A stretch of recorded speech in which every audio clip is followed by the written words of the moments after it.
উচ্ছেদ বন্ধ করো অবৈধ উচ্ছেদ বন্ধ করো অবৈধ উচ্ছেদ বন্ধ করো অবৈধ উচ্ছেদ বন্ধ করো সংখ্যালঘুর উপর অত্যাচার বন্ধ করো সংখ্যালঘুর উপর অত্যাচার না চলিব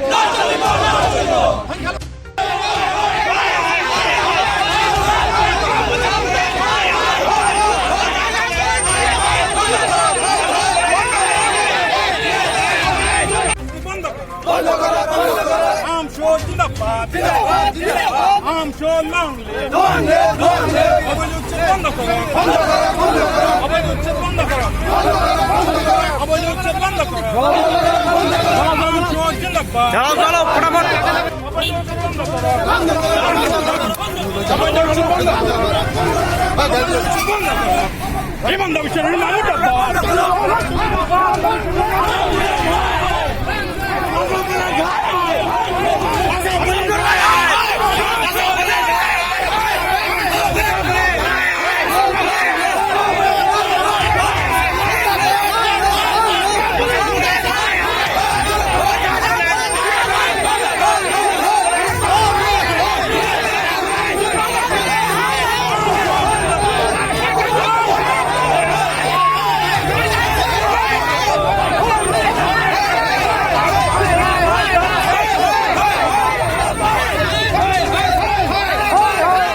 মুসলমান সকলক হারাস্তি বন্ধ করো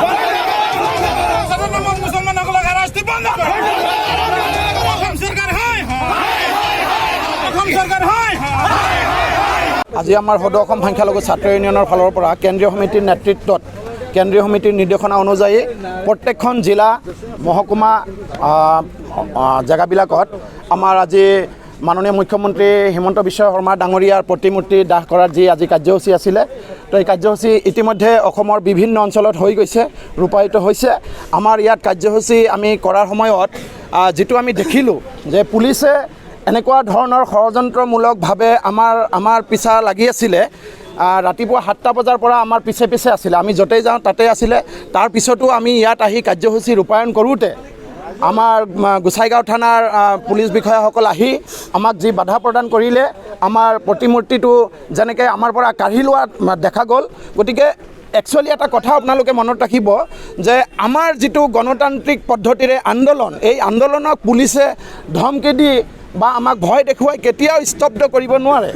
আমি গণতান্ত্ৰিক ভিত্তিত আন্দোলন কৰি আছোঁ আন্দোলন কৰি যাম আপোনালোকে জানে ইতিমধ্যে এই বিজেপি চৰকাৰ অসমত অহাৰ পিছৰে পৰা হিমন্ত বিশ্ব শৰ্মা ডাঙৰীয়াৰ নেতৃত্বত যি এক অবৈধভাৱে আমাৰ একপক্ষীয়ভাৱে টাৰ্গেট কৰি লৈ ধৰ্মীয় সংখ্যালঘুসকলৰ যি ভূমি উচ্ছেদ কৰি আছে এই উচ্ছেদে কেতিয়াও অসমৰ সমস্যাটোক সমাধান নকৰে।